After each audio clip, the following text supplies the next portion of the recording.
Yate. Yate. So my name is Pat McCabe, and I was also given the name Wiyakpa Najiwi, which translates somewhat into English as Woman Stand Shining. And I'm just really grateful to be here. I want to acknowledge the original peoples, the original caretakers of this land, the Osage Nation, the Shawnee Nation, the Miami Nation, the Cherokee Nation. So thank you, relatives, for all of your deep love and care for this land, and also to all the amazing, passionate Kentuckians that I meet here currently who also love this land, and so we share in that together. So I come from Dene Nation, so I'll introduce myself that way. She'e'iya, tachi inashli, aro ashi ibashishchi, ma'idishkeshne dashanale, klauschi daushiche, guataos daninashli. So I'm telling you about my clans, just in case we're related by clan here. Just very honored to be here, and very honored to be with my colleagues and fellow panelists here. So I really need to start out with a song. The song tells me what we need here. On my way, I'm trying to remember who it was that told me that the bald eagles are returning to this area, is my understanding. And last year, you also were giving me the history of the Buffalo Trace. So I'm going to start out with an eagle song, and then I'm going to move on to a buffalo song.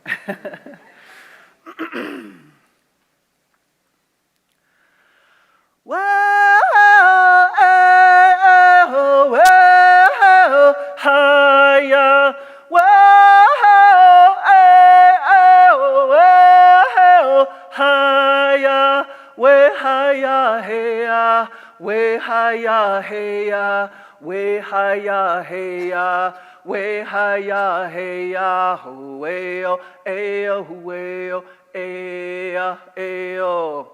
Heche wambli gleshkawa, uktakia beku, wana uweloyo, wana uweloyo, wana uweloyo, ayo, ayo, hueo, aya, ayo. Whoa, ayo, whoa, haya, whoa, ayo, whoa, haya, we haya, heya, we haya, heya, we haya, heya. We hi-ya, hey-ya, ho-way-o, ay-o, ho-way-o, ay-ya, ay-o. Heche wambli gleshkawa, uktakia beku, wana ieloyo, wana ieloyo, wana ieloyo, ay-o, ay-o, ho-way-o, ay-ya, ay-o. Wachi wa uwelo wa yonki eloyo. Wachi wa uwelo wa yonki eloyo. Eh ho. Wachi wa uwelo wa yonki eloyo. Eh ho. Wachi wa uwelo wa yonki eloyo, eya heyo. Tatanka hoya te ki wa chi e wa uwelo wa yonki eloyo, e heyo. Wa chi wa uwelo wa yonki eloyo, hey ho.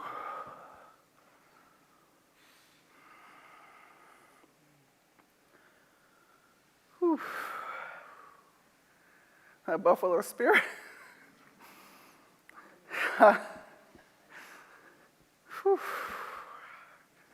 They are here.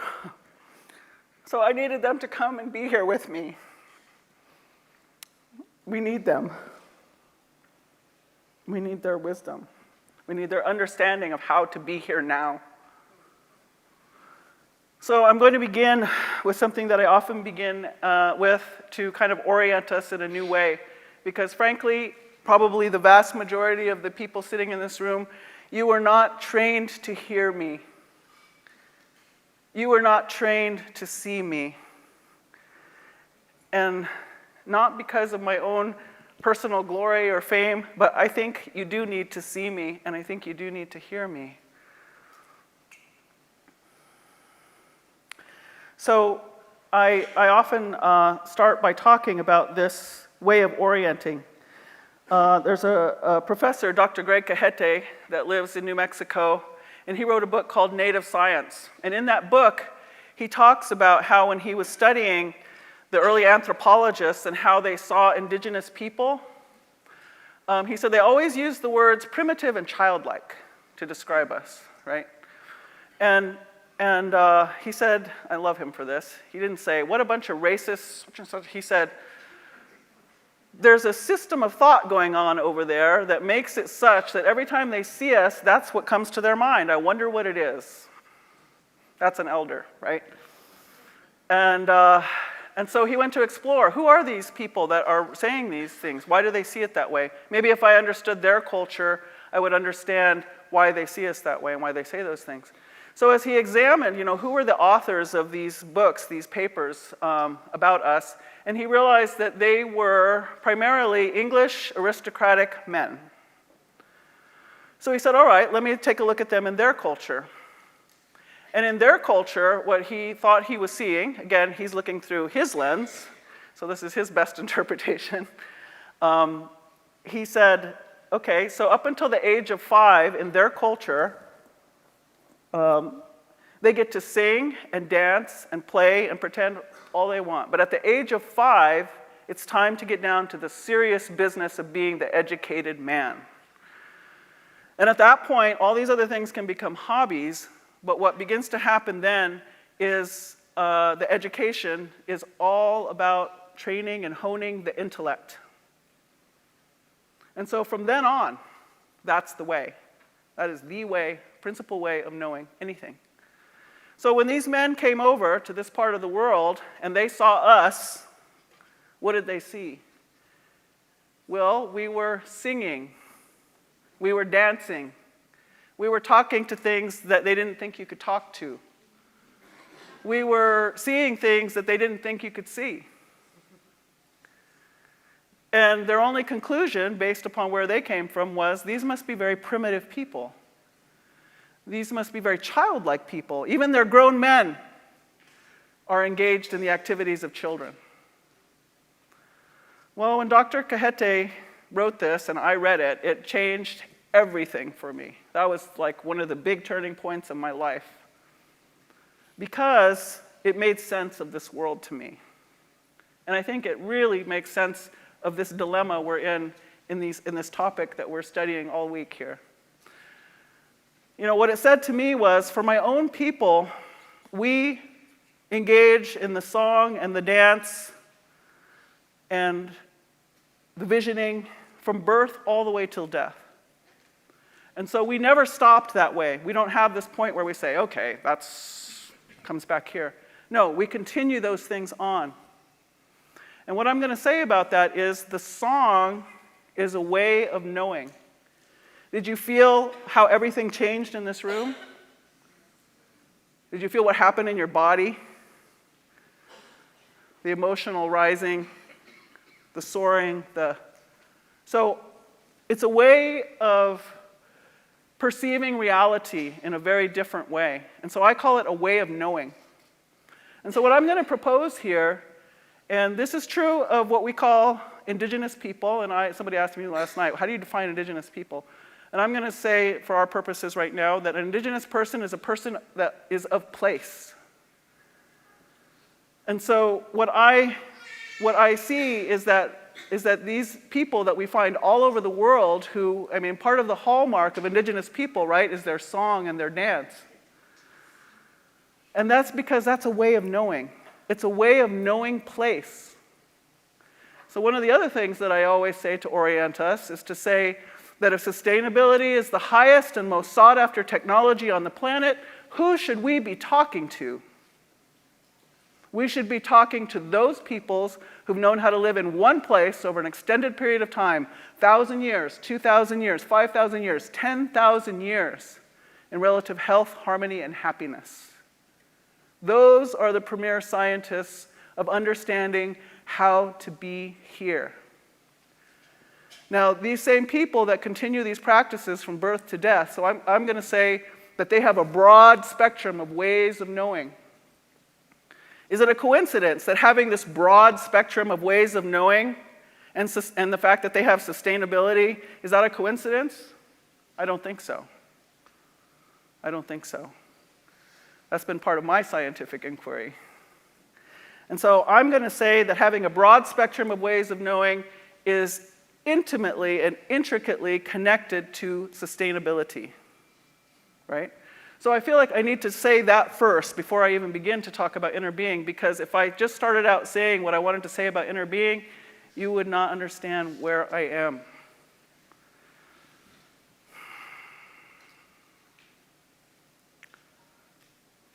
So part of this dilemma, as I see it, is that science, and I'm going to go out a little bit further, and many faiths, I'm even going to say, have, well, science for sure, is coming out of this intellectual place, right?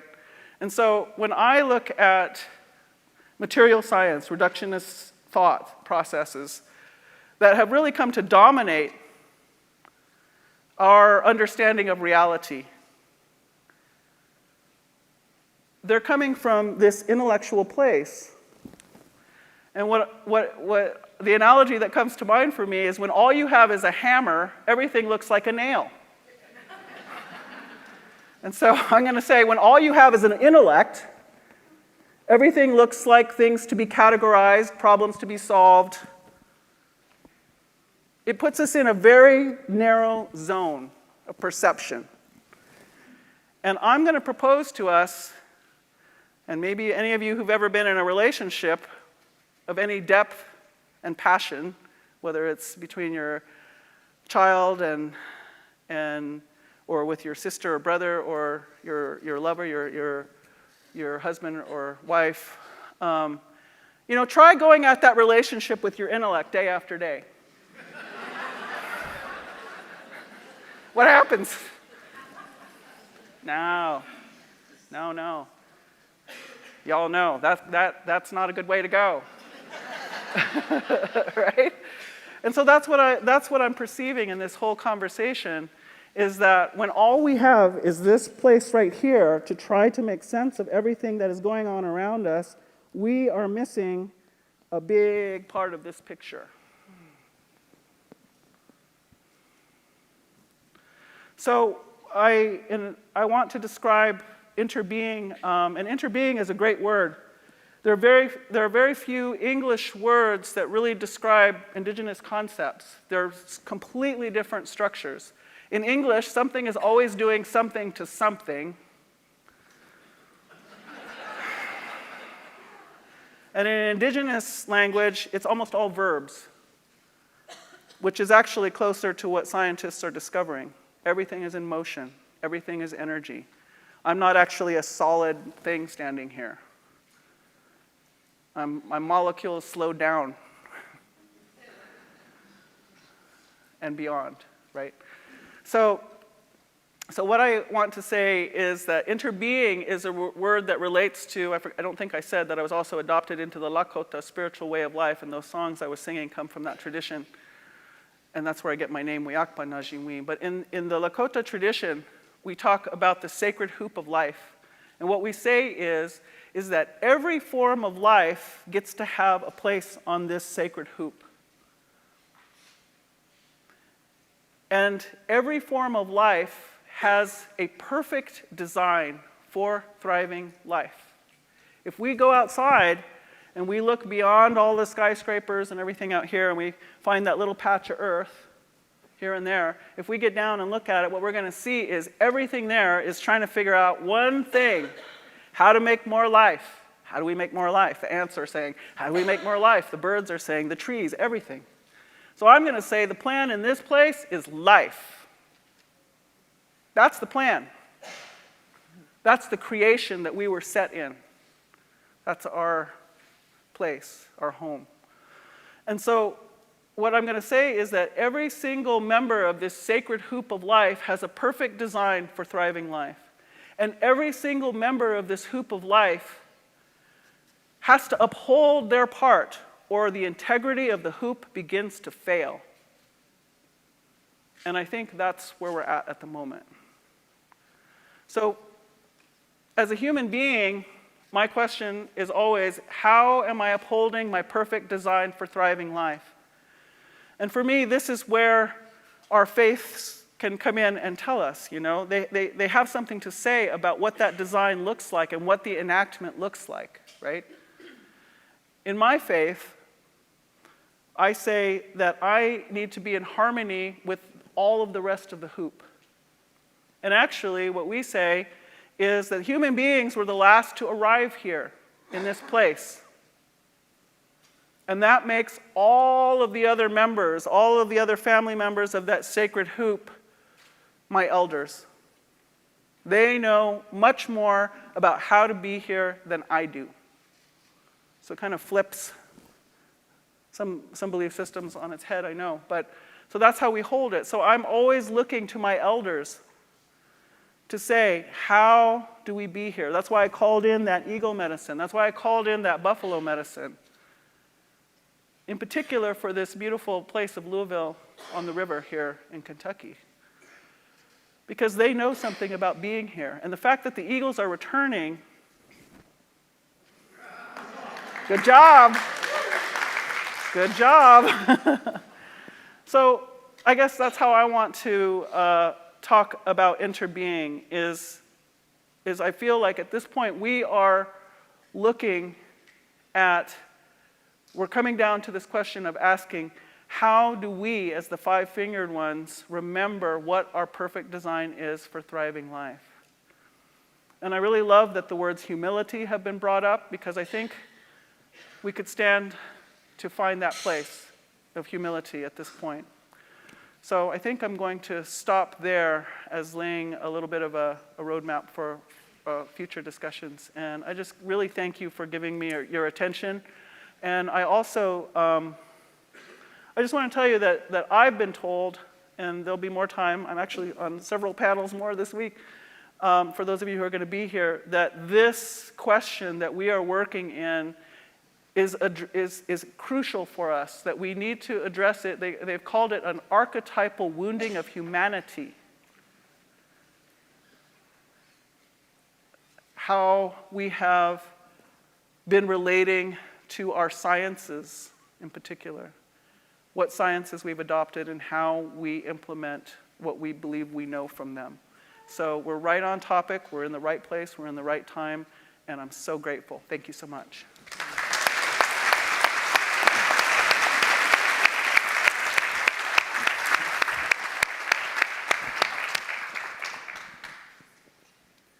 Thank you. Thank you so much. Thank you for starting us in song. Thank you for interpreting for us that when song comes from you, it's calling in. Can I ask you a question?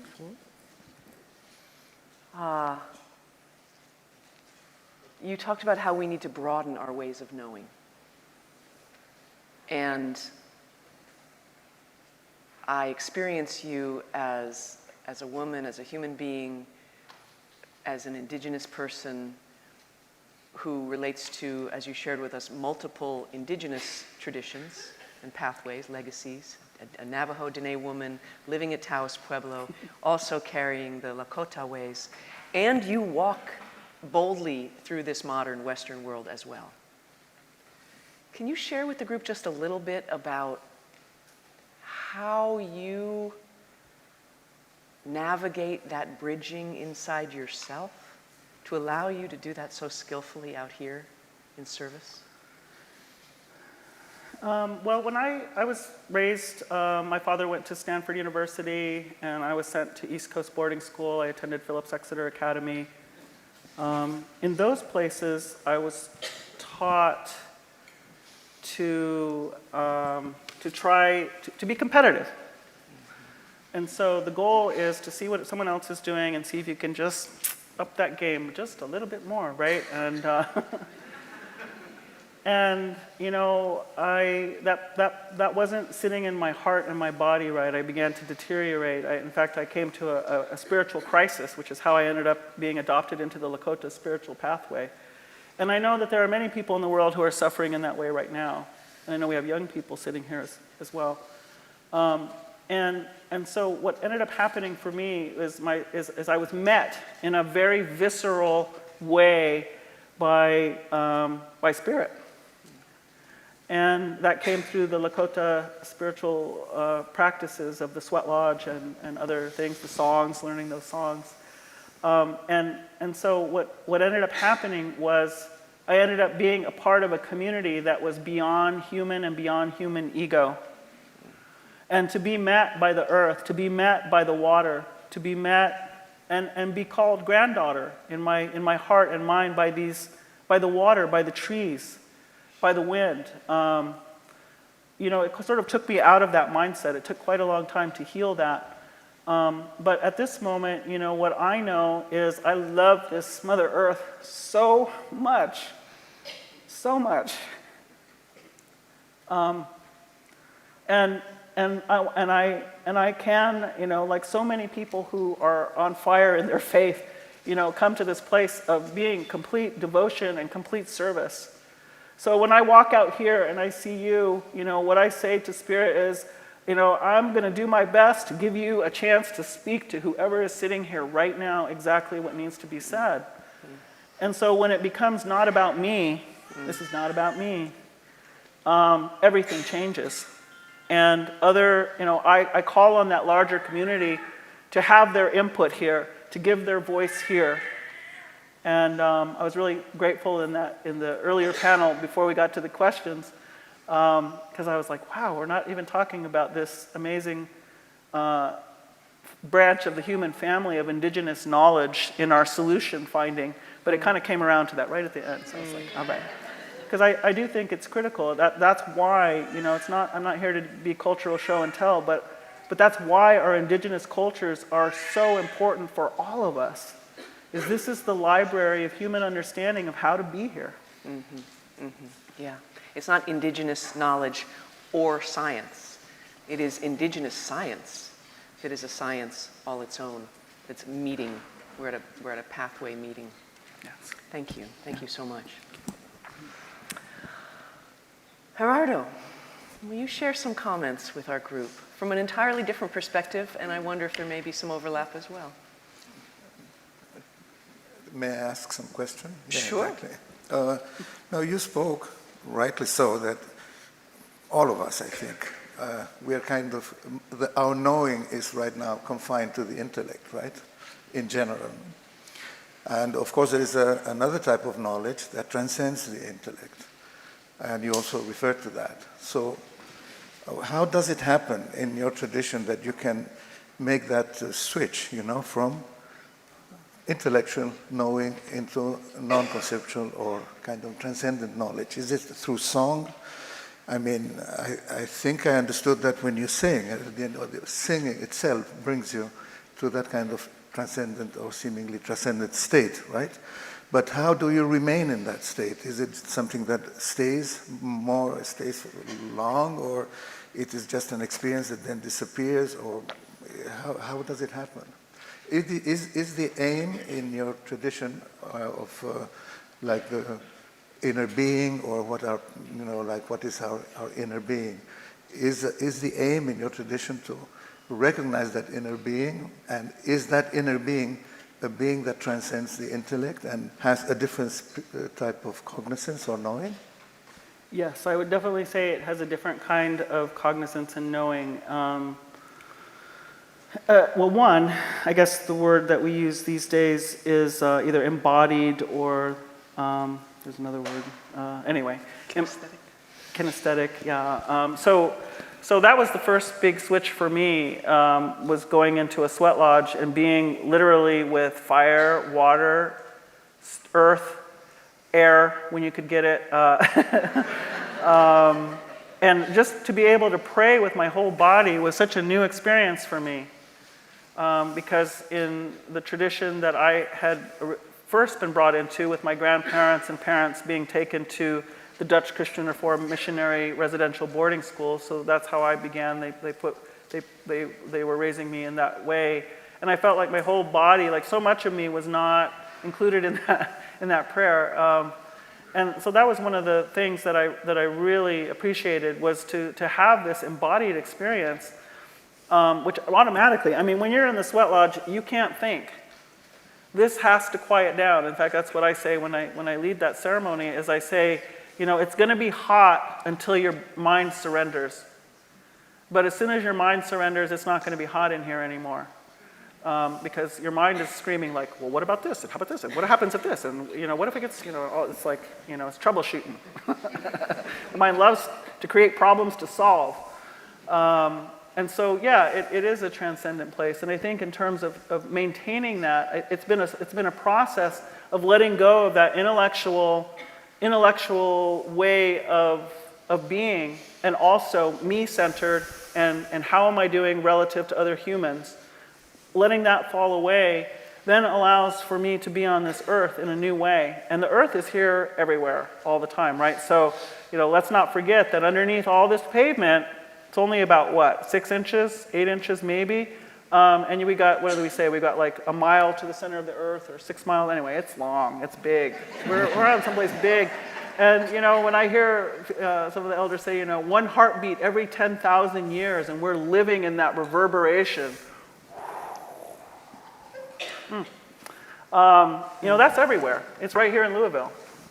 So it's about reorienting to, again, I'll call it the larger community of flying ones, swimming ones, creepy crawling ones, four-legged ones, and also the spiritual. Thank you. Thank you. Thank you very much.